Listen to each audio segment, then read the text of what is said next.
haven't even taken a chance or given themselves the opportunity to think and dream and wish upon a star that while we're living this gift of life, that we do something that is fulfilling for ourselves. Mm-hmm. But, just a generation or two ago, that's not what it was all about. We were there to help everybody else. And now, think about the baby boomer women in the United States. Mm-hmm. Women and men. We are the largest segment of the population. Mm-hmm. And what better time after you've raised your kids and decided, I may not be doing my corporate job forever, or if I haven't ever given myself the opportunity to think about what I'd like to be when I grow up, mm-hmm. now's your chance. Right, now exactly. Is the time. Yeah. So that's why I call it unleashing your bold. I love that. Just having all these media outlets and, being a guest on your show and having guests on my show, and just all of it has meshed and melded so beautifully for me. And I offer that as an opportunity to people because, I'm sure that it resonates. Mm-hmm. Absolutely. Yeah. And I think a lot of times, and I'm not man-bashing at all, but men look at themselves and see more sometimes than what's really there. You know what I'm saying? Yeah. And like a perfect example of that is that guy that walks around on the beach in the Speedo in that rum commercial. He thinks he's hot, And a woman, we look at ourselves and do the exact opposite. Yeah. And that's why I think what you do, Belle, is so important because it helps women get over that hump, that go over to the other side of that bridge to find out what's over there and what they dreamed of, and it can be. It can. Of course it can. And it's all about the gap, right? The gap between who you are today mm-hmm. and who you've always dreamt of being. Mm-hmm. And not everybody wants to be on the radio. Not everybody has a desire to be a writer, but everybody, especially women, should allow themselves the opportunity when they move into this next chapter of their lives to at least give themselves the gift of being able to discover who they really are. Right. And it could be as simple as taking a watercolor class or a photography class. And that's what I always say is, what was it that you used to do when you were a kid, when nobody was looking over your shoulder, when you were playing with your friends, that you loved? And that really is an easy way to look at what it is that you're passionate about and build from there. I agree. What was yours? What was it that you liked to do? I used to love to color, and I also, when I was in elementary school, I loved to write in cursive. When you had the paper that had the lines on it, and the capitals had to go over the top line, I had the biggest pleasure in writing and having beautiful penmanship. Mm-hmm. And now that's not even something that's taught in schools anymore. No, that's cursive a lost writing art. is completely a non-issue, which is very saddening for me. Me too. I loved calligraphy. So, yeah, I hear you. That is really sad. So here you are writing. That's that's something that I love, and I don't pride myself on being like a copywriter type writer, but I do have really good penmanship, so I do like to still send out cards that are handwritten, and I did take a lot of classes in calligraphy, and I was very good at that. So, those are things that I did as a kid that I still carried through to my adulthood, but there are things that, if you drew lines from what it was about sitting and drawing and writing beautifully, there are things that evolved from that. Mm-hmm. How organized you are, and whether you file your things properly. Just there's a lot of pieces that go along with having good penmanship, which today is almost a thing of the past. Mm-hmm. Yeah, I think you're considered an artist if you have good penmanship anymore. Today, yeah. So, Kimberly, what was it that you did well when you were a child? You know, it's interesting because when I was younger, I was in track. Hmm. And as I ran hurdles, I ran relay, that kind of thing. And then as I got older, I had children, that kind of thing. And you stopped. I stopped running. And then 1 month before my 39th birthday, not to age myself, but one month, which was last January, I started running again. For some reason, there was something inside me that said, I want to do this. And so I actually went and accomplished that. Yeah, that was something that I love to do. I love to play outside, just outdoors. I have an older brother that loved to have imaginary games with me and stuff like fun. that. Yeah, and still to this day, I love the outdoors, and I love to walk, out and just see different... And it's good that you know that. That's good. What about you, Misty? Did you play with dolls a lot? Misty has 4 children. Okay, not growing up I didn't. Growing up I had one sister and numerous brothers, so doll playing was limited. At the same time, I loved to just go outside and sketch clouds. Clouds. Sketching clouds, yep. And my grandmother played the piano, and I used to love just sitting and listening to her and hoping one day that I would be able to play as well as her. Wow.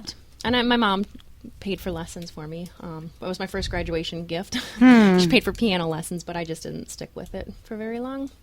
Interesting. It's a sign of my commitment, right? But the beauty of that really is that there was something about your grandmother playing. Right. And at least you learned how. Right. And at any time in your life, you can still go back and take lessons right. if it ever, And that's the beauty of it, what she just... and that's what you preach. Any time in your life, you can go back. Right. That's right. And for many people, there isn't something that sparks them, but that doesn't mean that, being out in nature or sitting by the water, what is it that really is peaceful and calming and energizing? For some, it's yoga. For some, it's massage. I mean, every person that we're talking to on your network and that I talk to when I speak, everybody... I don't want to should anyone, but everybody has something that brings them feelings of joy and enjoyment. And those are things that we need to connect with.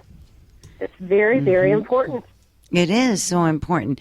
And, that's one of the things that in my coaching, and we're both coaches, and we kind of, our niche is very similar. And my coaching is to help you find what you love. And what brings you joy. And it's basically the same thing, isn't it? Well, and the beauty of that is that finding other women who are doing the same thing that I'm doing and that you're doing, I see us growing a network with like-minded coaches and like-minded speakers, and having that be part of the movement, which is so strong today because there are so many women our age and younger and older that need the help and the self-confidence. And like you said before, it doesn't matter what you look like. It doesn't matter what you sound like. What it matters is that you're doing something that you love. Mm-hmm. Yep, what matters is who you are. Right. That's absolutely right. So an attitude of gratitude. How there's people that have no idea how to live like that. Luckily, these women that I'm surrounded by do have an idea, do know, and are very grateful. How would you coach somebody to have that type of attitude, Belle? Well, I do think that a lot of who we are today stems from how we grew up.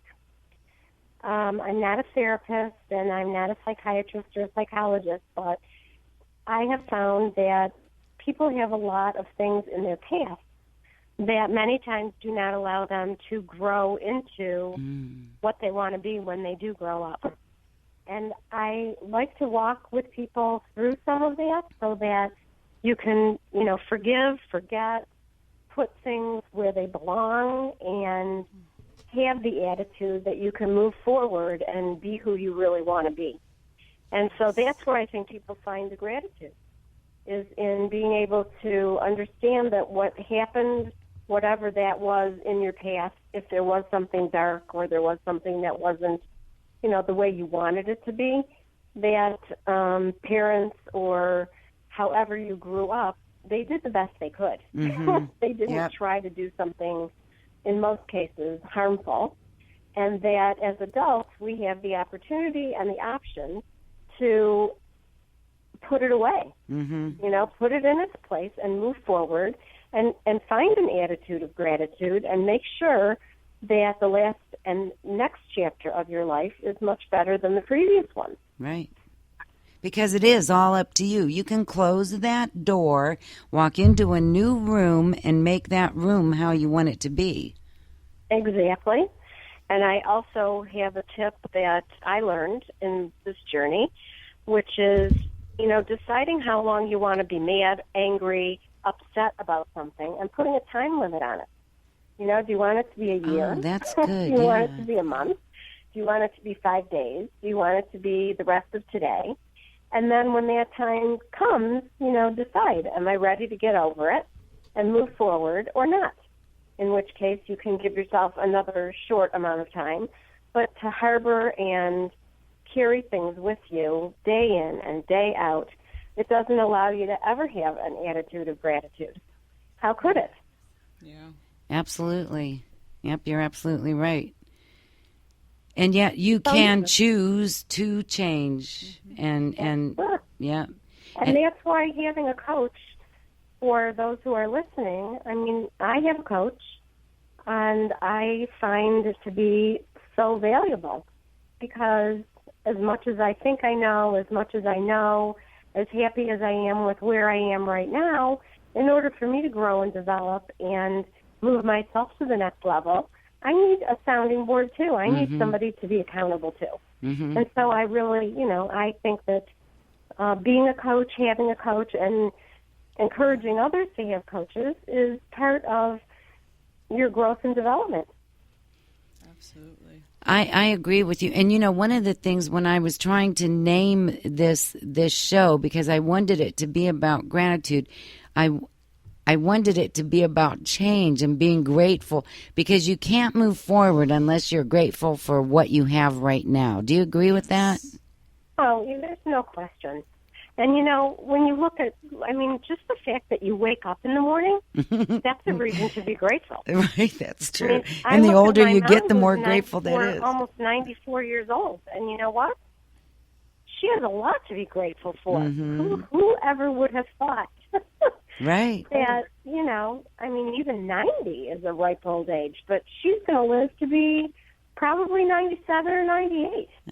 Yeah. Oh, yeah. And I was reading an interesting article about what highly successful people do, and I tried it out this morning, and you know what? It did start my day off a little bit differently. What was it? A couple of the tips were not to pick up your phone very first thing. Right. To take some time to wake up, before you even get out of bed, to be thankful for the day, to think about what you want to accomplish, then to get up and, stretch and move around a little. Mm-hmm. And then I went and had my coffee. I didn't touch my phone. And it's usually, before I even get out of bed, I'm checking my emails. Oh. And then I took my dog and went for a walk, to get a little exercise. And you know what? It was a more peaceful beginning to my day, and it did give me an opportunity to be more grateful. And I really suggest it just to change it up and to, it changes your attitude. Absolutely. I have a little morning practice that I do that we'll talk about when we get back from the break. And while we're gone, if you could sum up some of the best things that you could share to live a grateful life, Belle, will you do that for us? Sure. Great. And we're going to go to commercial here any second now. I didn't want it to interrupt you, is why I said that. So we are going to take a little break here, and you can too. Go fill your wine glasses, do whatever you need to do. Put the kids to bed real quick, because we're going to be waiting for you. Belle Cohen's going to be with us again right when we come back. So Come back, and then we're going to be talking with Kimberly, so it's going to be fun. See you in just a little bit, Divas.